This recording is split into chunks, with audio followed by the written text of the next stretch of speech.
दुष्काळाची छाया पसरलेल्या बेळगाव जिल्ह्याला तात्काळ दुष्काळग्रस्त जिल्हा घोषित करावे, शेतकऱ्यांची कर्जमाफी करावी, तसेच प्रति एकर 60,000 रुपयांचे नुकसान भरपाई जाहीर करावी या मागण्यांसाठी कर्नाटक राज्य शेतकरी संघटना आणि हसिरू सेना यांनी गुरुवारी बेळगाव शहरातील चन्नम्मा चौकात भव्य मोर्चा काढून आंदोलन केले. शेकडो शेतकरी या आंदोलनात सहभागी झाले होते. यावेळी बोलताना शेतकरी नेत्यांनी सांगितले की यंदा बेळगाव जिल्ह्यात सरासरीपेक्षा अत्यंत कमी पाऊस झाला असून पावसाअभावी पेरणी केलेले पिके वाळत आहेत. ಕಳಕಳಿ ಇತ್ತು ಅಂತಂದ್ರೆ ನೀವು ಕೂಡ ಒಬ್ಬ ರೈತರ ಮಕ್ಕಳಾದಿರಿ, ಮುಖ್ಯಮಂತ್ರಿ ಇರಬಹುದು, ಇನ್ನುಳಿದರು ಇರಬಹುದು, ನೀವು ಕೂಡ ಒಬ್ಬ ರೈತರ ಮಕ್ಕಳಾದಿರಿ. ರೈತರ ಸಂಕಷ್ಟ ಏನೈತೆ ಅನ್ನೋದನ್ನ ನೀವು ಅರ್ಥ ಮಾಡ್ಕೊಳ್ಬೇಕು. ಯಾಕಂದ್ರೆ ಬಹಳ ಕಷ್ಟದ. ಇವತ್ತು ಬೆಳೀತಾ ಇರುವಂತ ಬೆಳಿ ಬೀಜ ತಂದು ಹಾಕ್ಯಾರ, ಗೊಬ್ಬರ ತಂದು ಹಾಕ್ಯಾರ, ಬೆಳಿ ಬಂದೈತಿ, ಎಲ್ಲಿ ಅಂದ್ರೆ ನಡಮಟ ಬಂದೈತಿ. ಆದ್ರೆ ಅದಕ್ಕೆ ಮಳಿ ಇಲ್ಲ, ನೀರಿಲ್ಲ.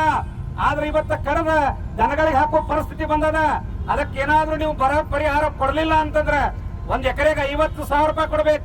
1 ಎಕರೆಗೆ 50,000 ರೂಪಾಯಿ ಕೊಟ್ಟಾಗ ಮಾತ್ರ ರೈತ ಇವತ್ತೇನಾರು ಉದ್ಧಾರ ಆಗ್ಲಿಕ್ಕೆ ಸಾಧ್ಯದ, ಇಲ್ಲಾಂದ್ರೆ ಜೀವಂತ ಆಗ್ಲಿಕ್ಕೆ ಸಾಧ್ಯ ಇಲ್ಲವ. ಬಹಳ ಕಷ್ಟದೊಳಗದಾರ. ಬಹಳ ಎಚ್ಚರದಿಂದ ಸರ್ಕಾರ ನಿಮಗೆ ನಾವು ಎಚ್ಚರಿಕೆ ಕೊಡ್ತಾ ಇದೀವಿ. ಇವತ್ತು ಕರ್ನಾಟಕ ರಾಜ್ಯ ರೈತ ಸಂಘದಿಂದ ಬೆಳಗಾವಿಯಿಂದ ಎಚ್ಚರಿಕೆ ಕೊಡ್ತಾ ಇದೀವಿ.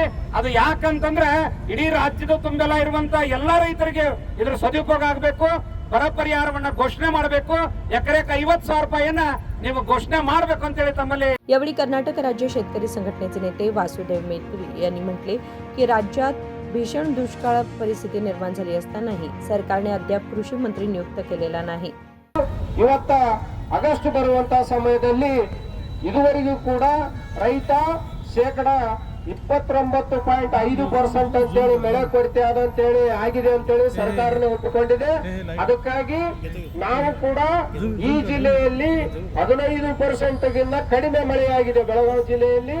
ಮತ್ತು ಕಬ್ಬಿಗೆ ನೀರಿಲ್ಲದಂತ ಪರಿಸ್ಥಿತಿ ಆಗಿದೆ. ಇವತ್ತು ಗೊಂಜಾಳಕ್ಕೂ ಕೂಡ ನೀರಿಲ್ಲದಂತ ಪರಿಸ್ಥಿತಿ ಆಗಿದೆ. ನೀರಾವರಿಯಲ್ಲಿಯೂ ಕೂಡ ಇವತ್ತು ನಾವು ಈ ರಾಯಬಾಗ್ ಮತ್ತು ಮೂಡಲಗಿಯ ಕೊನೆಯ ಭಾಗದ ರೈತರಿಗೆ ಕೆನಾಲ್ಗಳ ಮುಖಾಂತರ ನೀರು ಕೂಡ ಕಡಿಮೆ ಮಟ್ಟದಲ್ಲಿ ಹರಿಸ್ತಕ್ಕಂತ ಒಂದು ಪರಿಸ್ಥಿತಿ ಜಿಲ್ಲಾಡಳಿತ ಉದ್ಭವಿಸಿದೆ. ನಾನು ಜಿಲ್ಲಾಡಳಿತಕ್ಕೆ ಮತ್ತು ಜಿಲ್ಲಾಧಿಕಾರಿಗಳಿಗೆ ಒತ್ತಾಯವನ್ನ ಮಾಡ್ತೇನೆ. ತಕ್ಷಣವೇ ಈಗೇನು ಮೂಡಲಗಿ ಮತ್ತು ರಾಯಬಾಗ್ ಭಾಗದ ಕೊನೆಯ ಭಾಗದ ರೈತರು ಸಂಪೂರ್ಣ ಸಂಕಷ್ಟದ ಪರಿಸ್ಥಿತಿಯಲ್ಲಿದ್ದಾರೆ. ತಕ್ಷಣವೇ ಜಿಲ್ಲಾಧಿಕಾರಿಗಳು ಕೆನಾಲ್ಗಳನ್ನ ವೀಕ್ಷಣೆ ಮಾಡಬೇಕು. ಅವರೇ ಖುದ್ದಾಗಿ ಹೋಗಿ ಎಷ್ಟು % ಗೇಜ್ ನಡೀತಾ ಇದೆ, ಎಷ್ಟು ಹೈಟ್ ಮಾಡಿದ್ರೆ ರಾಯಬಾಗದ ಮತ್ತು ಮೂಡ್ಲಿಗೆ ಕೊನೆ ಭಾಗದ ಹಳ್ಳಿಯ ರೈತರಿಗೆ ನೀರು ಸಫಿಶಿಯಂಟ್ ಆಗಿ ಮುಡುತ್ತದಂತಕ್ಕಂಥದ್ದನ್ನ ವಿವರವಾಗಿ ಖುದ್ದಾಗಿ ವೀಕ್ಷಣೆ ಮಾಡಬೇಕು. ಅದರ ಜೊತೆಗೆ ಜಿಲ್ಲಾಡಳಿತ ಮತ್ತು ಜಿಲ್ಲಾ ಉಸ್ತುವಾರಿ ಮಂತ್ರಿಗಳ ಸಹಯೋಗದಲ್ಲಿ ಮೀಟಿಂಗ್ ಅನ್ನ ಮಾಡಿ ತಕ್ಷಣವೇ ರಾಜ್ಯ ಸರ್ಕಾರಕ್ಕೆ ಒತ್ತಾಯ ಮಾಡಬೇಕು. ಜಿಲ್ಲಾಡಳಿತ ಬರ ಸಂಪೂರ್ಣ ರಾಜ್ಯ ತುಂಬಾ ಆವರಿಸಿಕೊಂಡಿದೆ. ಅದರ ಜೊತೆಗೂ ಕೂಡ ಬೆಳಗಾವಿ ಜಿಲ್ಲೆಯು ಕೂಡ ಬರ ಪರಿಹಾರಕ್ಕೆ ತಕ್ಷಣವೇ ಮೀಟಿಂಗ್ ಮಾಡಿ ಸರ್ಕಾರಕ್ಕೆ ಒತ್ತಾಯವನ್ನ ಮಾಡಬೇಕು. ಅದರ ಜೊತೆಗೆ ಜಿಲ್ಲಾ ಉಸ್ತುವಾರಿ ಮಂತ್ರಿಗಳು ರೈತ ಮತ್ತು ರೈತ ಮುಖಂಡರ ಸಭೆಯನ್ನ ಕರಿಬೇಕು. ನಮ್ಮ ಕುಂದುಕೊರತೆಗಳನ್ನ ಇವತ್ತಿನ ದಿನ ಜಿಲ್ಲಾಧಿಕಾರಿಗಳು ಮತ್ತು ಉಸ್ತುವಾರಿ ಮಂತ್ರಿಗಳು ಸಮಕ್ಷಮದಲ್ಲಿ ನಮಗೇನ್ ತೊಂದರೆ ಅದ, ಎಷ್ಟು ಬೆಳೆ ಪರಿಹಾರ ಬರಬೇಕು, ಈಗಾಗಲೇ ರೈತ ಬೀಜವನ್ನ ಖರೀದಿ ಮಾಡಿದೀವಿ, ಗೊಬ್ಬರವನ್ನ ತಂದಿಟ್ಕೊಂಡಿದೀವಿ, FIDಯಲ್ಲಿಯೂ ಕೂಡ ಇನ್ನ ತೊಂದರೆ ಬಹಳಷ್ಟಿದೆ. ಕೆಲವಷ್ಟು ರೈತರಿಗೆ ಇದುವರೆಗೂ ಕೂಡ FID ಆಗ್ತಾ ಇಲ್ಲ. ಒಂದು FIDಗೆ ಒಂದೇ ಚೀಲ ಅಂತೇಳಿ ಏನು ನಿಗದಿ ಮಾಡಿದ ಸರ್ಕಾರ ಅದನ್ನ ತಕ್ಷಣವೇ ಹಿಂದಕ್ಕೆ ತಗೋಬೇಕು. FID ಆಗದೆ ಇರತಕ್ಕಂತ ರೈತರಿಗೂ ಕೂಡ ಗೊಬ್ಬರವನ್ನ ವಿತರಣೆ ಮಾಡಬೇಕು, ಬೀಜವನ್ನ ವಿತರಣೆ ಮಾಡಬೇಕು. ಒಂದು ವೇಳೆ ಈ ತಿಂಗಳ ಅಂತ್ಯ ಅಂದ್ರೆ ಈಗ ಇವತ್ತು 30 ಮುಂದಿನ ಹೊಸ ತಿಂಗಳಲ್ಲಿ ಮೊದಲನೇ ವಾರದಲ್ಲಿ ಸರ್ಕಾರ ಘೋಷಣೆ ಮಾಡಬೇಕು ಬರ ಆದ ಅಂತೇಳಿ. ರಾಜ್ಯದ 25 ಜಿಲ್ಲೆಯ ಮೇಲ್ಪಟ್ಟು ಬರವನ್ನ ಘೋಷಣೆ ಮಾಡಬೇಕು. ಒಂದು ವೇಳೆ ಇವ್ರು ಏನಾದರೂ ಘೋಷಣೆ ಮಾಡದೆ ಹೋದ್ರೆ ಮುಂದಿನ ದಿನಗಳಲ್ಲಿ ಏನು ಅಧಿವೇಶನವನ್ನ ಸರ್ಕಾರ 1 ವರ್ಷದಲ್ಲಿ ಮಿನಿಮಮ್ 60 ದಿನ ಅಧಿವೇಶನವನ್ನ ನಡೆಸತಕ್ಕಂಥದ್ದು ಕಾಯ್ದೆ ಇದೆ, ಕಾನೂನಿದೆ. ಇವತ್ತಿನವರೆಗೂ ಕೂಡ ಸರ್ಕಾರ ಬಂದು 28 ದಿನ 29 ದಿನ ಮಾತ್ರ ಅಧಿವೇಶನವನ್ನ ನಡೆಸ್ತಾ ಇದೆ. ಇದು ರೈತರ ಬಗ್ಗೆ ಚರ್ಚೆಗಳಾಗ್ತಾ ಇಲ್ಲ.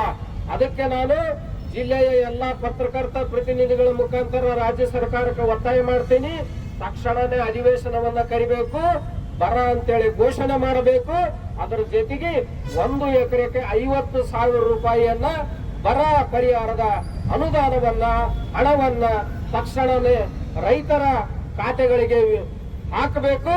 ಹಾಕಿದಂತ ಹಣವನ್ನ ಈ ಕೆಟ್ಟ ಬ್ಯಾಂಕರ್ಸ್ಗಳೇನಿದೆ, ಬ್ಯಾಂಕಿನವರು ಬೇರೆ.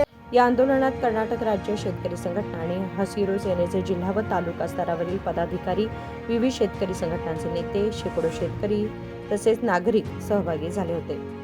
राजशेखर हिरेमठ, KMM मराठी, बेळगाव.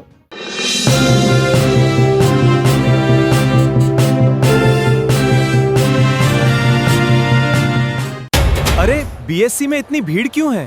ये भीड़ तो कुछ भी नहीं, असली भीड़ तो अब शुरू होगी। 26 जुलाई से ऑफर है एक्सक्लूसिवली फ्रेश न्यू स्टॉक पर।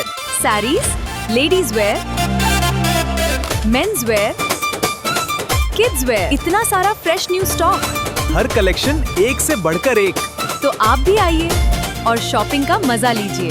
BSC double discount, double deal, double खुशी, इसीलिए तो BSC। BSC's biggest sale. BSC double discount. Double D, double खुशी.